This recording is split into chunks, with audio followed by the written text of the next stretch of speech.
How is it going, everyone? Gotta take you guys through some very exciting Crimson Desert news and updates in this video. From me thinking that the game looked too good to be true, to now the game officially going gold. Crimson Desert is done, and the game will be out in just under 2 months on March the 19th.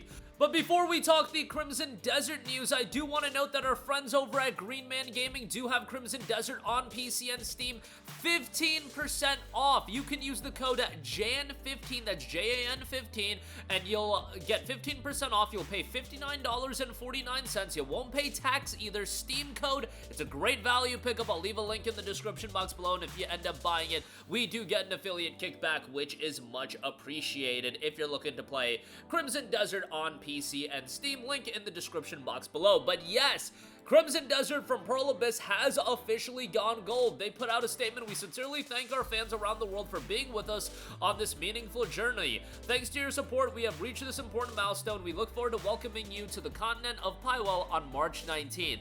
Incredibly exciting, because this is one of those games that I know myself and many others looked at it with an incredible amount of excitement, but also a bit of skepticism, because when this game was initially revealed and we got more and more gameplay on it, it was a lot of, alright buddy there, this game looks a little bit too good to be true. And I know I am a little bit more on the pessimistic side, but how many times have we been burned by these games that get revealed and then they never come out, we never get updates on them, and it's just hard to get excited a lot of the times. But now, Crimson Desert has gone gold, and hopefully it'll go the route of other games that I personally thought weren't gonna come out or were gonna be in development for a long time, like a Black Myth Wukong, like a Stellar Blade. And Crimson Desert, I would say, from a spectacle standpoint, the impressive visuals, it's at a far larger scale. And what I've always been saying about this game is I am really curious how all of this comes together. It looks like there's a lot to do in Crimson Desert. There's a lot of mechanics in place. There's a lot of optional content and things of that nature.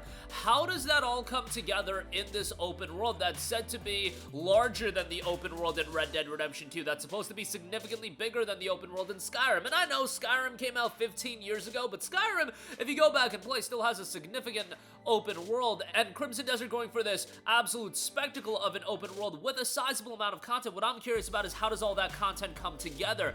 Does it create a cohesive and well done game? That's what I feel like a lot of open world games that are incredibly ambitious, they do lose sight of that, where they do have this open world. There is content in the game, but is all of the content coming together? And you guys know what open world games I'm talking about, where I feel like it's just content for the sake of content in an open world, and it doesn't actually interact cohesively within that world and creates a disengaging experience where it becomes more of a game that, yeah, the visuals are nice, there's a lot of content, but you're not invested into doing that content. I hope with Crimson Desert that we will be invested in doing that content, that it has a quality narrative to boot as well, and it all comes together nicely, because Pearl Abyss obviously well known for their work on Black Desert. This being a single-player open-world action RPG, I think is going to be up the alley of a lot more people, so we'll see how all of that turns out. I do also want to note a couple of other things. If you do end up buying the game, there are some notes as far as pre-order bonuses, pre-purchase bonuses, and game editions. There is the pre-order exclusive bonus of the Black Desert limited items. Pre-orders for Crimson Desert, when they kicked off, they also noted creatures from Pearl Abyss's upcoming Crimson Desert are making their way into Black Desert as well. You can check out a variety of Black Desert rewards exclusive to Crimson Desert pre-orders, including Horse Tack inspired by Cliff's Crow Wings, the Golden Star statue capturing the dragon's full majesty, and an adorable pet version of the Golden Star. Now that's content coming to Black Desert if you pre-order the game. Also, on top of that, they did highlight the various editions of the game. There is a deluxe edition, physical and digital, and a collector's edition available physically. Now, the standard edition, which most of you guys are going to pick up at $70, and again, available a little bit cheaper over at Green Man Gaming. Embark on your journey to Pywell with the Caelid Shield, available only during pre-purchase, and purchase a PlayStation edition to receive an additional exclusive outfit so that you can travel in style. So if you're buying on PlayStation, you're going to get that as well. Crimson Desert Game Disc is only available with a physical edition purchase. Pre-purchase bonus is the Caelid Shield. The physical editions are only available in select regions, so you'll have that as a pre-purchase bonus as well. Then the deluxe edition will include a couple of other extra items. The deluxe edition is $10 more expensive, and that is available at Green Man Gaming as well if you're looking to pick up the PC version. You'll get the pre-order bonus as well, and the deluxe pack of the Cryos plate set. That'll include the helm, armor, cloak, gloves, and boots, the Balgrin shield, and the exclusive horse tack set, champion, barding, saddle, and stirrups. All of that will be coming in the digital deluxe edition for $80. Base game is $70. Looks like no early access incentives and things of that nature, which I always like to see.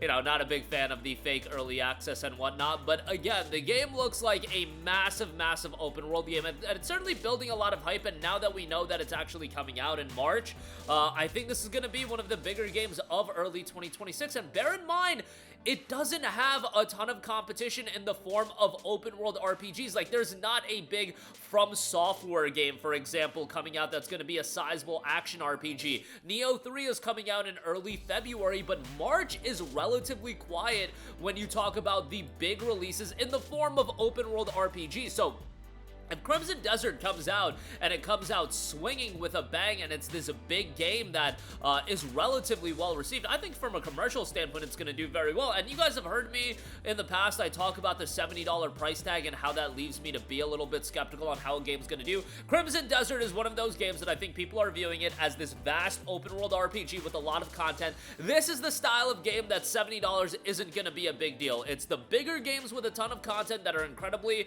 impressive and look incredibly ambitious, and then obviously the games that are from notable IPs. Crimson Desert, while it's not a new IP, when we get closer and closer to the release of the game, it's gonna build up a lot of hype. People are gonna view it as a spectacle. It's gonna have a sizable amount of content, and people from a value standpoint, I'm saying, are gonna find it to be a worthwhile purchase. And yeah, you really look at the lineup in March, you guys. Marathon's coming out, Monster Hunter Stories 3 is coming out, which is also a $70 game, but I think a core audience will check that out. But it's not like Monster Hunter Stories 3 is gonna be a direct competitor to Crimson Desert. And look at the rest of the catalog. Mega Man Star Force Legacy Collection, Screamer.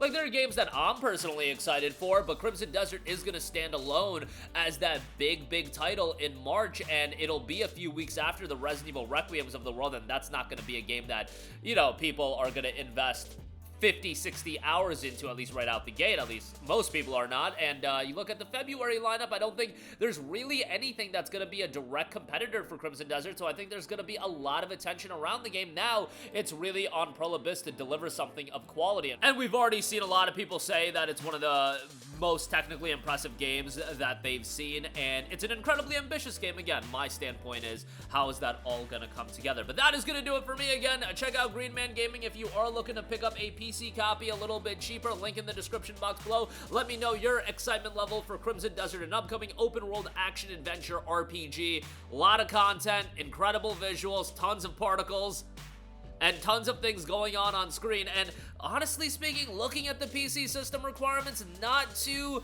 beefy there either. For a game of this caliber, a GTX 1060 being minimum, gonna be very interesting to see how this game ultimately runs. But that'll do it for me. Your thoughts down below. Sound off there. Thank you for watching, and goodbye. Hey guys, we hope you enjoyed the video, and if you did, make sure to hit the subscribe button, and if you're already subscribed, do us a favor and hit the bell icon. This way you'll be notified whenever we post a new video. That's the best way to keep up with all of our uploads, and we usually try to upload 2 videos a day. And with the bell icon hit, you'll be notified whenever we do upload a video. As always, thanks for watching.